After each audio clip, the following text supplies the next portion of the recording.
और फिर उसके बाद जिन वो अपनी माँ से मिलने के लिए हॉस्पिटल में आता है, एलेक्सर ऑफ लाइफ, जो कि किसी भी बीमारी को ठीक कर सकती है और इसकी मदद से ही मैं अपनी मॉम की बीमारी को ठीक कर सकता हूँ। ये दवा 3 चीजों से मिलकर बनती है, लेकिन उनमें से एक भी मेरे पास नहीं। लेकिन मुझे अब ये जरूर पता है कि वो मुझे कहाँ पर मिल सकती है, लेकिन खुद को बिना स्ट्रांग बनाए वहां पर जाना मौत को दावत देना जैसा होगा। उसके लिए मुझे खुद को स्ट्रांग बनाना होगा, खुद को स्ट्रांग बनाना होगा। और फिर उसके बाद हम कॉफी शॉप में देखते हैं जहाँ पर जिन से कहता है, अच्छा ठीक है, मैं तैयार हूँ तुम्हारे साथ 19 डंजन रेड में जाने के लिए। और ये सुनकर जिन हो खुशी के मारे नाचने लगता है। लेकिन मेरी पहले पूरी बात सुनो, मेरी एक शर्त है, डंजन के अंदर केवल हम दोनों जाएंगे, लेकिन सी रैंक डंजन में जाने के लिए तो कम से कम 8 लोगों की टीम लगती है ना। तो क्या हो गया, हम डॉन सुक की तरह न्यू मेंबर्स हायर करेंगे। अच्छा, लेकिन इसमें तो काफी खतरा है। तो मेरी बात सही से सुनो, अगर केवल हम दोनों अंदर जाएंगे तो बिना किसी दुर्घटना के डंजन को आसानी से क्लियर कर देंगे। और सोचो तुम्हारे पापा कितने खुश होंगे जब वो सुनेंगे कि तुमने एक ऐसी टीम बनाई है जो कि बिना अपनी जान गवाए 19 डंजन रेड क्लियर करने के काबिल है। हाँ, वैसे आप एकदम सही कह रहे हैं। तो एक काम करते हैं, एक्स्ट्रा मेंबर्स और डंजन की जिम्मेदारी आप मेरे ऊपर छोड़ दीजिए। और यहाँ पर हम स्टेडियम में देखते हैं जहाँ पर एस रैंक हंटर चाहिन रनिंग कर रही होती है और उसे एक चोरी छिपे आदमी देख रहा होता है। लेकिन वो बंदा चाहिन की नजरों से बच नहीं पाता और चाहिन उसे पकड़ लेती है। मुझे माफ कर दीजिए, मैं इस तरीके से आपका पीछा करने के लिए माफी चाहता हूँ। मेरा नाम है यून बिहोन गिल और मैं यूजिन कंस्ट्रक्शन के पर्सनल डिपार्टमेंट का मैनेजर हूँ और मुझे आपसे एक जरूरी बात करनी थी। और यहाँ पर जिन हो के पापा उसे कहते हैं, आज से 10 साल पहले से डंजन खुलना स्टार्ट हुए थे मेरे बच्चे, और तब से ही दुनिया काफी ज्यादा चेंज हो गई है। इंफ्रास्ट्रक्चर, इकोनॉमिक, मीडिया, यहाँ तक कि पॉलिटिक्स भी काफी ज्यादा चेंज हो रही है। और यूजिन कंस्ट्रक्शन को चलाने के लिए अब हमें माना क्रिस्टल की जरूरत पड़ेगी मेरे बच्चे, जो कि केवल हंटर ही ला सकते हैं। और हंटर्स को संभालता कौन है? हंटर एसोसिएशन, जो कि एक पब्लिक इंस्टीट्यूशन है। हंटर एसोसिएशन ही हंटर को चूज करती है, उन्हें रैंक देती है, उन्हें रजिस्टर करती है और डंजन में रेड करने के लिए भेज देती है। लेकिन डंजन के रिसोर्सेज को कलेक्ट करने का काम गिल्ड करती है, एक ऐसा ग्रुप जो कि डंजन रिसोर्सेज को बेचकर काफी ज्यादा अमीर बन चुकी है। इनमें से हंटर्स गिल्ड,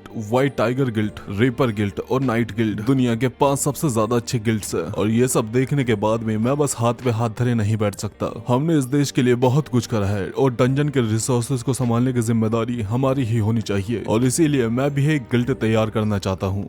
अगर मेरे पापा की बात सही भी है, तब भी मेरे भाई को एक ऐसा हंटर को चूज करना खतरे से खाली नहीं है। लेकिन अगर मैं गिल्ड मास्टर बन जाता हूँ तो सारी प्रॉब्लम से सॉल्व हो जाएगी और मुझे गिल्ड मास्टर बनना ही होगा। और फिर उसके बाद हम पार्क में जिन्वो को देखते हैं, जो कि अपना डेली क्वेस्ट कंप्लीट करता है। लेकिन इस बार पिछली बार की तरह इसकी एक्स्ट्रा एक्सरसाइज काउंट नहीं की जाती, जिसका मतलब है सीक्रेट क्वेस्ट में मिलने वाला कास्ट रैंडम लूट बॉक्स इसके हाथ से जा चुका है। और उसके बाद जिन्वो रैंडम लूट बॉक्स को ओपन करता है और इसी उम्मीद में ओपन करता है कि उसे डीमन कैसल की जैसी कोई इंपॉर्टेंट चीज मिलेगी। लेकिन जिन्वो को मिलता है बिंगो गेम, जिसे देखकर जिन्वो काफी ज्यादा निराश हो जाता है। और घर जाते वक्त जिन्वो अपने मन में कहता है, मैं अब लेवल 26 पे पहुंच चुका हूं और अब डेली क्वेस्ट के छोटे मोटे रिवॉर्ड से काम नहीं चलने वाला। ताकतवर बनने के लिए मुझे सी रैंक के डेंजर्स में जाना ही होगा। लेकिन जिन्हो की मदद के बिना मैं ऐसा बिल्कुल नहीं कर सकता। अरे हाँ, याद आया, पेनल्टी जोन। अगर मैं उस जायंट सेंटीपीड से भिड़ जाता हूँ तो? अरे नहीं यार, उससे बचना तो आसान है, लेकिन उसे हराना शायद मुश्किल होगा। और वैसे भी उसे हराने के बाद कोई उम्मीद नहीं है कि मुझे कोई रिवॉर्ड वगैरह भी मिलेगा। अरे यार, अब मैं करूँ भी तो क्या करूँ? और तभी जिन्वो को एक डी रैंक डंजन में पार्टिसिपेट करने का नोटिस आता है, जो कि हंटर एसोसिएशन की तरफ से होता है। और हंटर एसोसिएशन एक इमरजेंसी टीम तैयार कर रही होती है। अरे यार, इसका मतलब ये है कि मैं अकेले नहीं लड़ पाऊंगा। मना कर दूं क्या? अच्छा, एक काम करता हूँ, चला ही जाता हूँ। वैसे भी कुछ नहीं से तो ये ही बढ़िया है। और फिर उसके बाद हम किंडोस स्पोर्ट अकेडमी में देखते हैं, जहाँ पर ट्रेनिंग के बाद मिस्टर सॉन्ग अपने एक स्टूडेंट से बात करते हैं और वो स्टूडेंट मिस्टर सॉन्ग से कहता है, अरे मास्टर, आप तो बहुत ज्यादा स्ट्रॉन्ग हो, मैं तो आपको एक भी बार नहीं हरा पाया। और खोतिया दे पुत्र, मैं इतनी जल्दी नहीं हारने वाला। तभी मिस्टर सॉन्ग को भी वही डी डंजन की रेट में पार्टिसिपेट करने का नोटिफिकेशन मिलता है। अरे सर जी, आप तो रिटायर होने की कह रहे थे ना? रिटायर?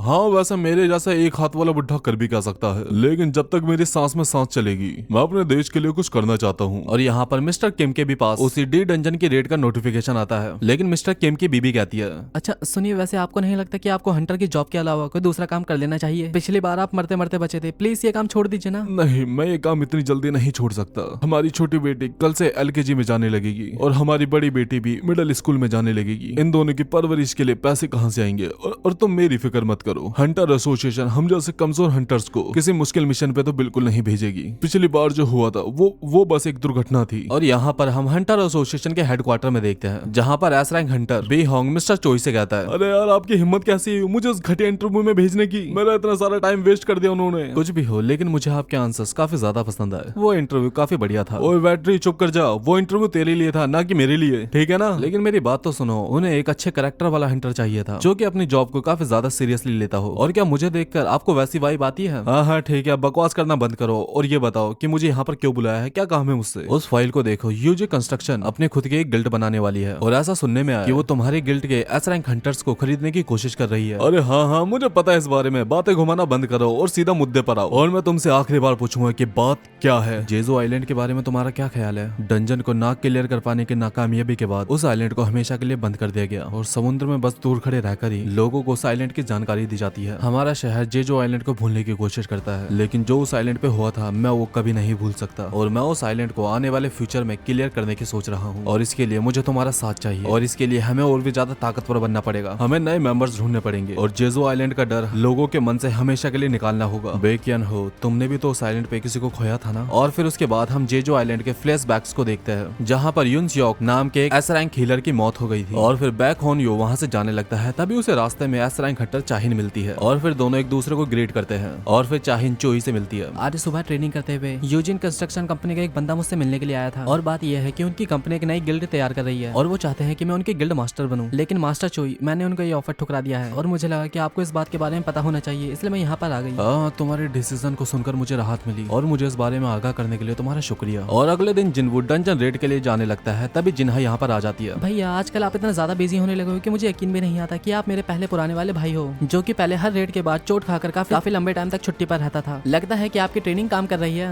हाँ तुम यही समझ लो। वैसे जो कुछ भी हो, आज से मैं अच्छे खासे पैसे कमाने वाला हूँ। चलो ठीक है, मैं चलता हूँ। और यहाँ पर मिस्टर संग भी डंजन रेड की तरफ जा रहे होते हैं। मेरे जैसा तलवारबाज भी आजकल मैजिक के ऊपर भरोसा करने लगा है। हाँ, क्योंकि डंजन के अंदर मेरी मार्शल आर्ट वाली तलवारबाजी किसी भी काम की नहीं है। और तभी मिस्टर संग की मुलाकात जिनवू से हो जाती है और दोनों एक दूसरे से मिलकर काफी ज्यादा खुश होते हैं। और मिस्टर संग को अपनी आंखों पे यकीन नहीं आ रहा होता कि जिनवू इतने कम टाइम में इतना ज्यादा बदल चुका है। अरे लेकिन जिनवू, तुमने तो अपनी एक टांग गवा दी थी ना? हाँ ऐसा हुआ तो था, लेकिन जब मेरी हॉस्पिटल में आके खुली तब मैं एकदम सही सलामत था। ओ अच्छा, तो शायद ऐसा हुआ होगा कि जो टीम तुम्हें वहाँ पर बचाने के लिए आई थी उसमें शायद कोई हाई रैंक वाला हीलर होगा जिसने तुम्हें शायद हील कर दिया होगा। हाँ शायद ऐसा भी हो सकता है। लेकिन मिस्टर संग, आपका हाथ। अरे तो क्या हुआ, हाथ ही तो गया है, मेरे हौसले थोड़ी ना। और ऐसा बोलकर दोनों आगे निकल जाते हैं और फिर साइड पे पहुंचने के बाद उनकी मुलाकात जूही, मिस्टर किम और कांग से होती है। लेकिन कांग और मिस्टर किम जिनवू से आके नहीं मिला पाते क्योंकि उस दिन सबने अपनी जान बचाने के लिए जिनवू को वहाँ पर अकेला छोड़ दिया था। जिनवू, तुम पहले से कितना ज्यादा बदल चुके हो और तुम्हारा पैर भी पूरी तरीके से हील हो चुका है। और तभी वहाँ पर एक गाड़ी आती है जिसके अंदर से 3 क्रिमिनल बाहर आते हैं और एक क्रिमिनल जूही को देख कर कहता है, मेरी सोनी सुहानी, मेरी बग्गो, मेरी नादिया, ये बंदा जो खड़ा है ये तेरा बॉयफ्रेंड है क्या? और एक काम कर, इसे छोड़ के मेरे पास आ जाना। और तभी एक सूट पहना हुआ आदमी इन क्रिमिनल का मुंह बंद करवा देता है। अपना मुंह बंद रखो। और इसके बाद हंटर एसोसिएशन के एक ऑफिसर बताती है, दरअसल हथकड़ी पहने हुए ये क्रिमिनल आज के रेड में पार्टिसिपेट करने वाले सब्स्टिट्यूट हंटर्स है और रेड में हिस्सा लेकर ये क्रिमिनल अपनी सजा को कम करवाते हैं। और इनके ऊपर नजर रखने के लिए बी रैंक हंटर और हंटर एसोसिएशन का एक मैनेजर कांग ताइशिक भी है। अगर कुछ गड़बड़ होगी तो कांग ताइशिक ना आराम से संभाल लेगा। और ये सुनकर जिनवू जूही से कहता है, मुझे नहीं पता कि ये अच्छा आइडिया है या फिर नहीं, लेकिन मुझे ऐसा लगता है कि तुम्हें इस बार की रेड में पार्टिसिपेट नहीं करना चाहिए जूही। और तुम जिनवू?